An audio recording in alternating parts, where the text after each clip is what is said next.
Sa tulong ng CCTV, natunto ng mga operatiba ang ina na nag-abandona sa kanyang sanggol sa isang CR sa Quezon City.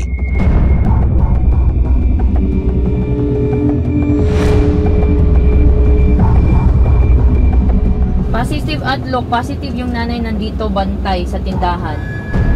Sabi ng tropa doon na nauna na. Sa kanilang bahay sa Antipolo, inaresto siya ng mga pulis. Kayo po ay nagtatalang pa. Itinago namin siya sa pangalang Regine.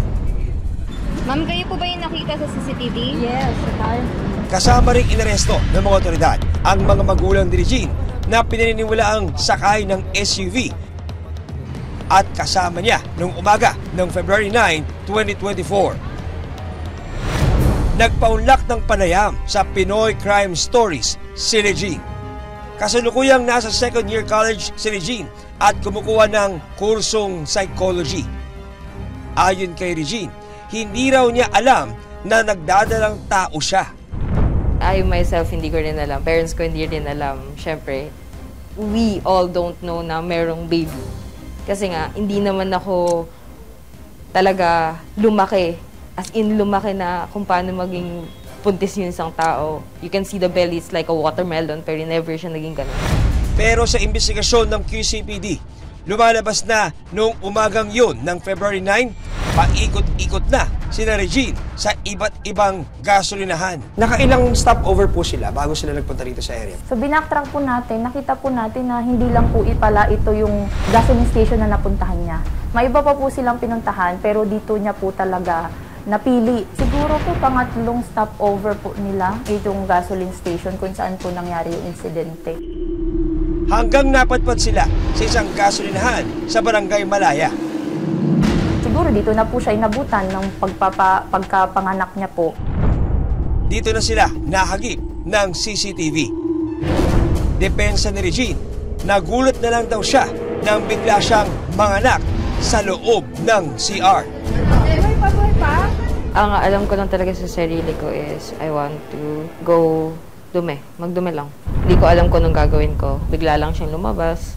And ayun, hindi ko alam gagawin ko. Basta sadyang lumabas lang siya.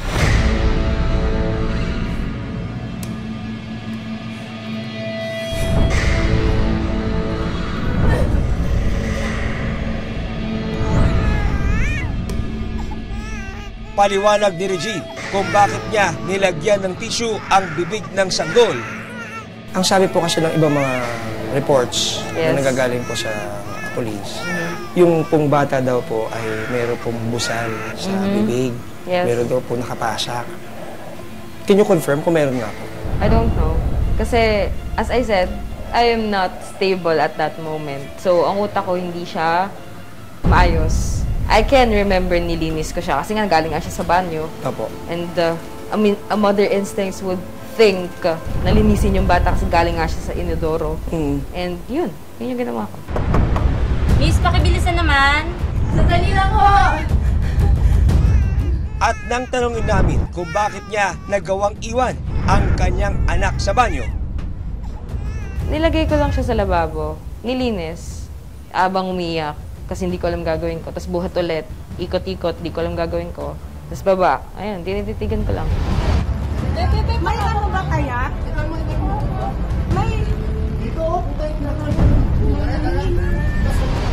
Kwento sa amin ni Regine, bunga raw ng isang mapait na karanasan ang sanggol.